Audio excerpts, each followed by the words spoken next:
আপনি কিসের মুসলিম? কে আপনাকে মুসলমান হয়ে থাকতে বলেছে? কে আপনাকে মুসলমান হয়ে থাকতে বলেছে? আল্লাহর রসুল যেগুলো বলেছেন সেগুলো আপনার মধ্যে নেই কেন? আমি সারা পশ্চিমবাংলা ঘোরা মানুষ, প্রত্যেকটা মসজিদের প্রায় মসজিদে দেখে সেক্রেটারি লিডারি দাঁড়িয়ে নেই, মসজিদের সভাপতি দাঁড়িয়ে নেই, মসজিদের ক্যাশিয়ার দাঁড়িয়ে নেই, সাপ্তাহিক নামাজি তারা শুক্রবার জুমা ছাড়া নামাজ পড়তে আসে না।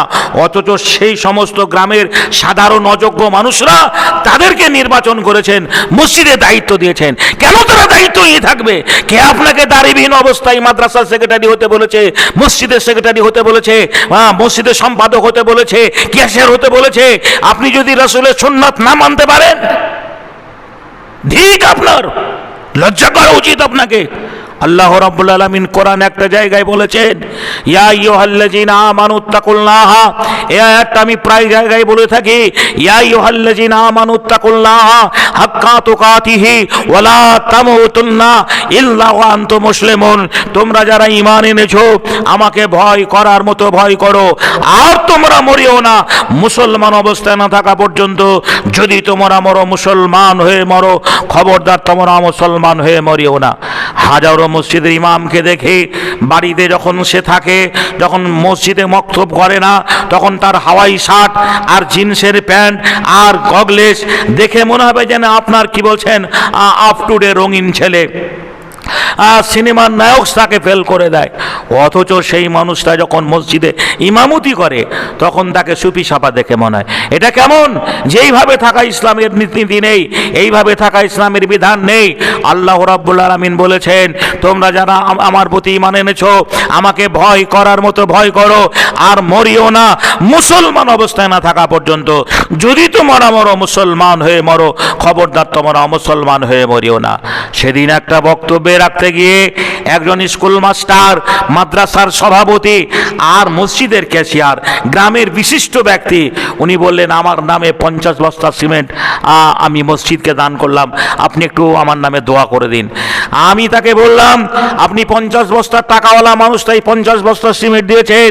এখানে আপনার মতো অনেক অসহায় দরিদ্র মানুষ আছে যাদের মধ্যে ইমানি তাকওয়া আছে, ইসলামের ভয় আছে, আল্লাহর ভয় আছে, মুখে সুন্নাতে দাঁড়িয়ে আছে, এক ওয়াক্ত নামাজ কাজা করে না। সেই লোকটা গরিব মানুষ বলে হয়তো 50 বস্তা সিমেন্ট দিতে পারবে না, কিন্তু আপনি টাকাওয়ালা মানুষ, সার্ভিসম্যান, চাকরি করেন, তাই 50 বস্তা সিমেন্ট দিয়ে বাহাদুরি সাজতে আসবেন না কো। আপনার মুখে দাড়ি নেই কেন?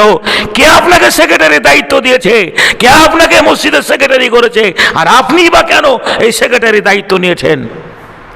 আল্লাহে আমার কাছে এসে হাউমাউ করে কেঁদে হাত দুটো ধরে বলেছিলেন যে, ভাই, অনেক বক্তাকে পশ্চিম বাংলার এই মাটিতে আমি এনেছি, অনেক বক্তার মুখে জলসা শুনেছি, অনেক আলেম খুতবা দিয়েছেন, অনেক আলেমের বক্তব্য শুনেছি, এইভাবে কড়া ভাষায় আমাকে ভয় করে কে এমনটা কথা বলেনি।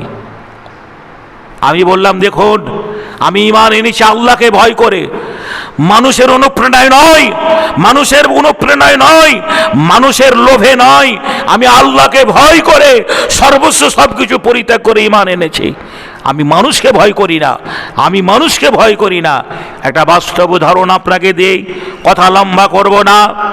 যে যখন শাহজাহান বাদশাহ ছিলেন প্রতি জুমায় ইমাম চেঞ্জ করা হতো।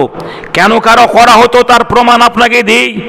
একদিন একটা ইমাম, উপযুক্ত ইমাম, আল্লাহওয়ালা ইমাম, আল্লাহ ভীরু ইমামকে নিযুক্ত করা হলো সেই মসজিদে ইমামতির করার জন্য।